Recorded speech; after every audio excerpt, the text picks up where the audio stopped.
जय हिंद दोस्तों। आज देखेंगे हम कक्षा 10 का एनसीईआरटी का फिजिक्स। ठीक, तो देखते हैं 10 में पहला चैप्टर है समतल पृष्ठों से प्रकाश का परावर्तन। समतल पृष्ठों से प्रकाश का परावर्तन, reflection of light on plane surface. ठीक, इसमें पहली हेडिंग आती है प्रकाश, लाइट। ध्यान देखते हैं प्रकाश होता क्या है। प्रकाश होता क्या है देखते हैं। प्रकाश वह ऊर्जा है, प्रकाश वह ऊर्जा है जिसकी सहायता से हमें वस्तुएं दिखाई देती हैं, जिसकी सहायता से हमें वस्तुएं दिखाई देती हैं। अब प्रकाश ऊर्जा कैसे हुआ? आप जानते हैं कि कार्य करने की क्षमता को ऊर्जा कहते हैं। कार्य करने की क्षमता को ही ऊर्जा कहा जाता है। प्रकाश कुछ कार्य करता है कि नहीं, ये देख लेते हैं। तो प्रकाश वस्तुओं को दिखाने का कार्य करता है। तो प्रकाश एक प्रकार से ऊर्जा हुआ कि नहीं? होगा ना, ऊर्जा है। इसीलिए कहते हैं कि प्रकाश वह ऊर्जा है जिसकी सहायता से हमें वस्तुएं दिखाई देती हैं। जब प्रकाश किसी वस्तु से टकराकर हमारी आंखों में प्रवेश करता है तो वह वस्तु हमें दिखाई देती है। अब वस्तु से प्रकाश टकराकर हमारी आंखों में प्रवेश करता है तब वस्तु दिखाई देती है। इसको हम देखेंगे अगले चैप्टर जो आएगा हमारा मानव नेत्र और रंग बिरंगा संसार में। उसमें पता चलेगा कैसे वस्तु से प्रकाश टकराकर हमारी आंखों में प्रवेश कर रहा है। तो इस प्रकार से हम उस चैप्टर में देखेंगे इसको। तो यहाँ बस समझते रहिए कि प्रकाश वह ऊर्जा है जिसकी सहायता से हमें वस्तुएं दिखाई देती हैं। जब प्रकाश किसी वस्तु से टकराकर हमारी आंखों में प्रवेश करता है तब वह वस्तु हमें दिखाई देती है। आगे देखते हैं आता है अगली हेडिंग प्रकाश स्रोत। प्रकाश स्रोत, प्रकाश स्रोत से यह संबंध है कि प्रकाश हमें किन किन वस्तुओं से प्राप्त होता है, उन्हीं को कहा जाता है प्रकाश स्रोत। प्रकाश स्रोत हमें दो प्रकार के स्रोतों से प्राप्त होता है, प्राकृतिक स्रोत और कृत्रिम स्रोत। प्राकृतिक स्रोत जैसे सूर्य, तारा आदि। कृत्रिम स्रोत जैसे विद्युत बल्ब, मोमबत्ती, लालटेन इत्यादि। इन सबों से हमें प्रकाश प्राप्त होता है।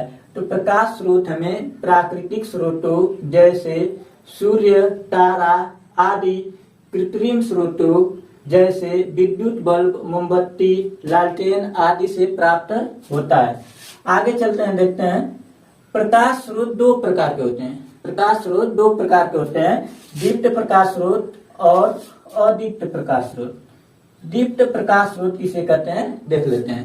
ऐसे प्रकाश स्रोत जिनमें स्वयं का प्रकाश होता है, ऐसे प्रकाश स्रोत जिनमें स्वयं का प्रकाश होता है दीप्त प्रकाश स्रोत कहलाते हैं, जैसे सूर्य, तारा, विद्युत बल्ब, मोमबत्ती आदि। अब आते हैं, देखते हैं अदीप्त प्रकाश स्रोत किसे कहते हैं। ऐसे प्रकाश स्रोत जिनमें स्वयं का प्रकाश नहीं होता है बल्कि दीप्त प्रकाश स्रोत की सहायता से, दीप्त प्रकाश स्रोत की सहायता से दिखाई देते हैं और दीप्त प्रकाश स्रोत कहलाते हैं। जैसे चंद्रमा, मेज, किताब, दीवार, ईंट जितने भी हैं दीप्त प्रकाश स्रोत की सहायता से दिखाई देते हैं, वह अदीप्त प्रकाश स्रोत कहलाते हैं। जैसे में आ जाएगा चंद्रमा, मेज, किताब आदि। ठीक, अब चंद्रमा में सूर्य के प्रकाश से ही चमकता है। वह सूर्य का प्रकाश चंद्रमा पर जाके टकराता है, उसके बाद वहां से प्रकाश हमारी आंखों में प्रवेश करता है और रेटिना पर जाके उसका प्रतिबिंब बनता है, तब वह दिखाई देता है। तो आपको यह बताएंगे हम मानव नेत्र और रंग बिरंगा संसार। आएगा आपका चैप्टर फिजिक्स में ही आएगा, उसमें बताएंगे कि प्रकाश हमारी आंखों में प्रवेश करके रेटिना पर प्रतिबिंब कैसे बनाता है, जब किसी वस्तु से प्रकाश टकराता है तो हमारी आंखों में प्रवेश कैसे करता है, ये सब उस चैप्टर में पढ़ेंगे। अगली हेडिंग आएगी प्रकाशिक माध्यम, ऑप्टिकल मीडियम। ऐसे माध्यम जिनमें से प्रकाश होकर गुजरता है, ऐसे माध्यम जिनमें से प्रकाश होकर गुजरता है प्रकाशिक माध्यम कहलाते हैं।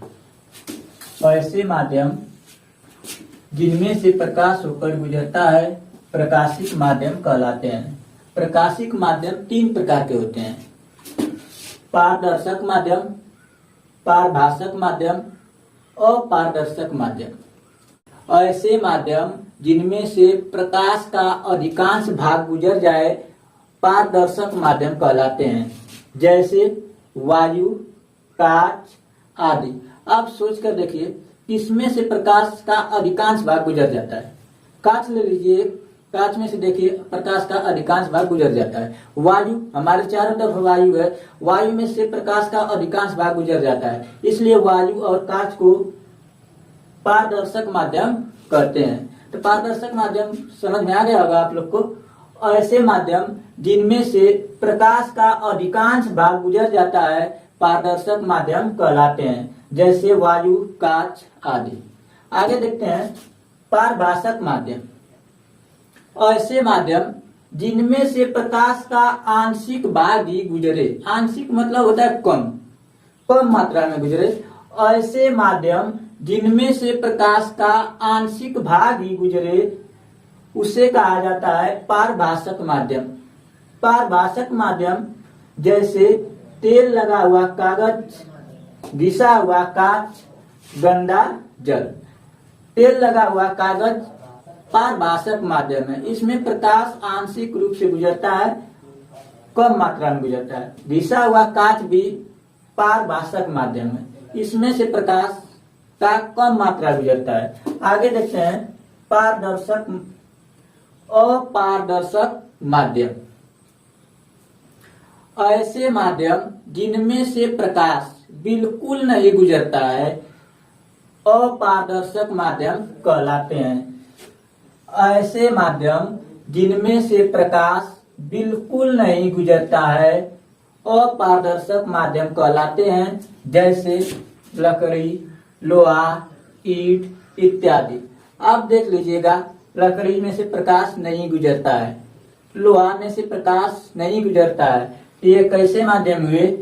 अपारदर्शक माध्यम हुए। इस प्रकार हमने देखा कि प्रकाशिक माध्यम, प्रकाशिक माध्यम ऐसे माध्यम जिनमें से प्रकाश होकर गुजरता है प्रकाशिक माध्यम कहलाते हैं। प्रकाशिक माध्यम तीन प्रकार के होते हैं। कितने प्रकार के होते हैं? तीन प्रकार के। पारदर्शक माध्यम, अपारदर्शक माध्यम और पारभाषक माध्यम।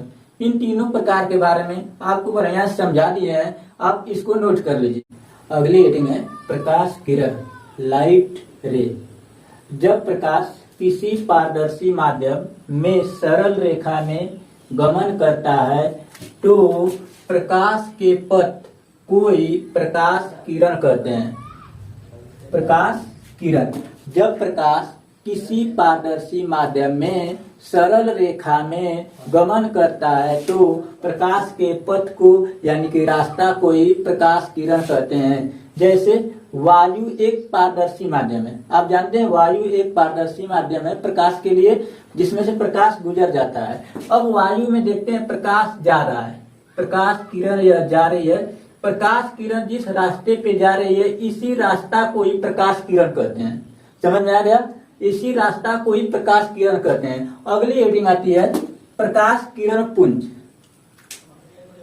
प्रकाश किरणों के समूह को प्रकाश किरण पुंज कहते हैं। आप जानते हैं कि वायु एक पारदर्शी माध्यम है, इसमें बहुत सारी प्रकाश किरणें जाती हैं, उन प्रकाश किरणों के समूह को ही प्रकाश किरण पुंज कहते हैं। अब प्रकाश किरण पुंज तीन प्रकार की होती हैं, अभिसारी प्रकाश किरण पुंज, अपसारी प्रकाश किरण पुंज और समांतर प्रकाश किरण पुंज। बारी बारी से इनके बारे में देखते हैं। जब आगे देखते हैं अभिसारी प्रकाश किरण पुंज के बारे में। जब सभी प्रकाश किरणों का समूह, जब सभी प्रकाश किरणों का समूह एक बिंदु पर वास्तव में आकर मिलता है तो उसे कहते हैं अभिसारी प्रकाश किरण पुंज। ठीक, आगे देखते हैं अपसारी प्रकाश किरण पुंज। जब एक ही बिंदु से सभी प्रकाश किरणें आती हुई प्रतीत होती हैं उन्हें कहा जाता है अपसारी प्रकाश किरण पुंज। जैसे हम यहाँ से अगर देखते हैं तो लगेगा कि सभी प्रकाश किरणें जितनी भी आ रही हैं सभी एक ही बिंदु से आ रही हैं। तो इस प्रकार की प्रकाश किरणों के समूह को अपसारी प्रकाश किरण पुंज कहते हैं। आगे देखते हैं समांतर प्रकाश किरण पुंज। ऐसी प्रकाश किरणों का समूह जो एक दूसरे के समांतर हो, उन्हें कहा जाता है समांतर प्रकाश किरण पुंज। यहाँ पे आप देख सकते हैं कि सभी प्रकाश किरणें एक दूसरे के समांतर है, यानी कि इनके बीच की दूरियां समान है। तो हम कह सकते हैं कि ऐसी प्रकाश किरणें जिनके जो एक दूसरे के समांतर हो, समांतर प्रकाश किरण पुंज कहलाती हैं। इस प्रकार से हमने देखा कि प्रकाश किरण, प्रकाश पुंज और प्रकाश पुंज तीन प्रकार का, अभिसारी प्रकाश किरण पुंज, अपसारी प्रकाश किरण पुंज, समांतर प्रकाश किरण पुंज। तो आपको वीडियो अच्छी लगी हो तो लाइक जरूर करिएगा। इस वीडियो में बस इतना ही। अब आगे की एडिटिंग जितनी रहेंगी अगले वीडियो में आप लोग देखिए।